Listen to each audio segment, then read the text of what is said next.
Hi అండి. ఈరోజైతే నేనైతే దమ్ ఆలు అయితే చేశానండి కర్రీ. చూడండి, చాలా టేస్టీగా ఉంటుంది ఈ దమ్ ఆలు. నేనైతే మీడియం సైజ్ అయితే ఆలు అయితే తీసుకున్నాను.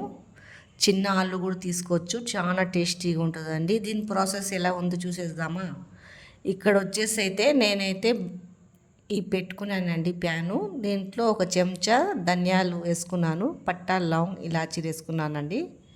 వేసి ఇది దోరగా అయితే వేపుకోవాలా, మాడనీయొద్దండి, మాడు వాసన వస్తుంది. ఇక్కడ వచ్చేసి అయితే ఈ ఆలుకైతే ఇట్లా కాట్లు పెట్టుకుంటున్నాను అండి, ఇట్లా చెంచాతోటి. ఎందుకంటే దాంట్లో ఉప్పు కారం మనం వేస్తాం కదా, మసాలాలన్నీ దాని లోపల పడతాయండి. 4 దిక్కులో ఇట్లా పెట్టుకోవాలండి కాట్లు. ఈ కర్రీ అయితే చాలా టేస్టీగా అవుతుంది. చపాతీలు ఎంబడైనా మనం అన్నం ఎంబడైనా తినొచ్చు. ఇక్కడ వచ్చేసి అయితే ఈ ఆలు అయితే వేయించుకుంటున్నానండి. అంటే ఇట్లా బ్రౌన్ కలర్ వచ్చేలాగా వేయించుకోవాలా, అప్పుడే ఈ దమ్మాలు చాలా టేస్టీగా అవుతుంది.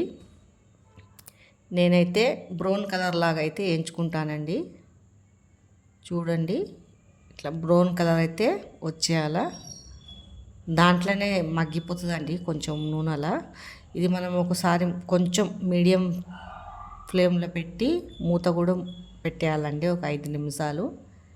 ఇలాగ ఎర్రగా అయితే అయిపోతుంది. తిప్పుతూనే ఉండాలా, మూత పెట్టినా కూడా లేకపోతే మాడిపోతుంది. మీడియం ఫ్లేమ్లో పెట్టి ఇట్లా ఎర్రగా దూరగా వేయించుకోవాలా. వేయించింది అయితే పక్కకైతే తీసేస్తున్నానండి. నా ఛానల్ ఎవరైనా ఫస్ట్ టైం చూస్తున్నట్లయితే లైక్ సబ్స్క్రైబ్ అయితే చేయండి, పూర్తి వీడియో అయితే చూడండి.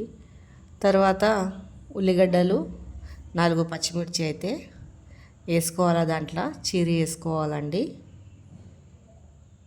ఈ పచ్చి వాసన పోయే వరకు, మనకు బ్రౌన్ కలర్ వచ్చే వరకు అయితే వేయించుకోవాలా ఉల్లిగడ్డ ఎప్పుడైనా ఏ కర్రీలో అయినా ఇట్లా బ్రౌన్ కలర్ వచ్చే వరకు అయితే వేయించాలండి, పచ్చి పచ్చిగా అయితే ఉండనియొద్దు.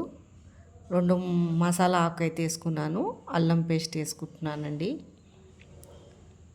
తిప్పుకోవాలండి బాగా ఇట్లా పచ్చి వాసన పోయే వరకు. తర్వాత మనకు రుచికి కారం 2 పచ్చిమిర్చి అయితే వేసానండి. మనకు రుచికి సరిపోయేంతనే వేసుకోవాలా, ఎక్కువ వేసుకోవద్దు. ఎందుకంటే ధనియాలు పటాలం ఇలాచి ప్యాకెట్ అవి వేస్తున్నాం కదండి. ఉప్పు కారం పసుపు అయితే వేసేసాను. పచ్చివాసన పోయే వరకు కలుపుకోవాలండి బాగా.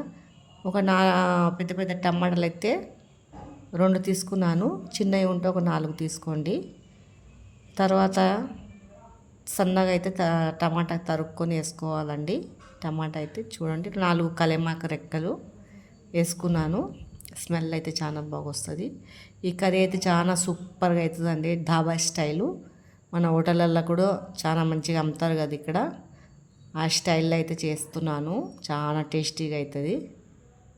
చూడండి, ఒక సన్న మంట మీద పెట్టి ఇలా అయితే మెత్తగా అయిపోవాలండి టమాటా. టమాటా మెత్తగా అయిపోతే నీరు వస్తుంది చూడండి ఇలాగా. తర్వాత ఈ ఆలు అయితే వేసేసుకోవాలండి. వేసుకున్నాక మనకి తిప్పుకోవాలండి. కొంచెం ఒక 5 నిమిషాలు 2 నిమిషాలు అయితే తిప్పి పెట్టాలా, ఆ మసాలాలన్నీ దానికి పడుతుందండి. తర్వాత మనకి నీరు ఎంత పోసుకుంటామో పోసుకోవాలా ఉడకటానికి. మనం గ్రేవీ ఎంత తింటామో చూసి అందాజాగా వేసుకోవాలా. చూడండి, నేనైతే ఒక సగం గిలాస నిండా అయితే పోసానండి గ్రేవీ గురించి. ఇది బాగా ఉడకనిచ్చేయాలండి, బాగా మంట పెట్టవద్దు, స్లో మంట మీదనే ఉడికియాలా. అంత స్లో కూడా కాదు, మీడియం. మూత పెట్టి పెట్టేశానండి. చూడండి, ఇంకా జరసేపు అయితే పెడతానండి మూత పెట్టి, అప్పటికి గ్రేవీ దగ్గర అయిపోతుంది. చూడండి, ఆలుగడ్డ కూడా మంచిగా ఉడికిపోతుంది. మన నూనెలో కూడా డీప్ ఫ్రై అయితే చేసాం కదండి, ఈ నీళ్ళలో కూడా ఉడికిపోతుందండి. ఇక్కడ వచ్చేసేమో ఈ మసాలాలు అయితే రుబ్బి పెట్టుకున్నాం కదండి, పట్టా లవంగ్ ఇలాచి, అది పైనుంచి కొద్దిగా వేసేసాను. వేసాక కలుపుకోవాలండి. ఆ ఆలుకైతే మసాలాలన్నీ లోపల మంచిగా పడుతుందండి. చూడండి, కలుపుకోవాలండి మంచిగా. ఇట్లా మసాలాలు అన్నీ పడతాయి దీంట్లో. తర్వాత నేనైతే ఒక చెంచా అయితే చికెన్ మసాలా అయితే వేసానండి. అయితే కలిపేసుకున్నాక చూడండి, ఇలా మంచిగా కలుపుకోవాలా. రుచి అయితే చాలా బాగుంటుందండి దమ్ ఆలూది. మీరు ట్రై చేసి అయితే చూడండి, మీకు తెలుస్తుంది. ఆలు అయితే మెత్తగా ఉడికిపోయిందండి, చూశారు కదా. ఇక్కడ వచ్చేసి అయితే తర్వాత కస్తూరి మేతి అయితే వేసేసుకుంటున్నాను కొద్దిగా. దీనిదే మంచిగా వాసన వస్తుందండి. కస్తూరి మేతి అయితే వేసుకోవాలా, బాగా కలుపుకోవాలండి. ఇలా కింద మాడకుండా చూడండి. దమ్మాలు అయితే రెడీ అయిపోయిందండి. పైనుంచి అయితే కొత్తిమీర వేసుకొని దింపేసుకోవాలా.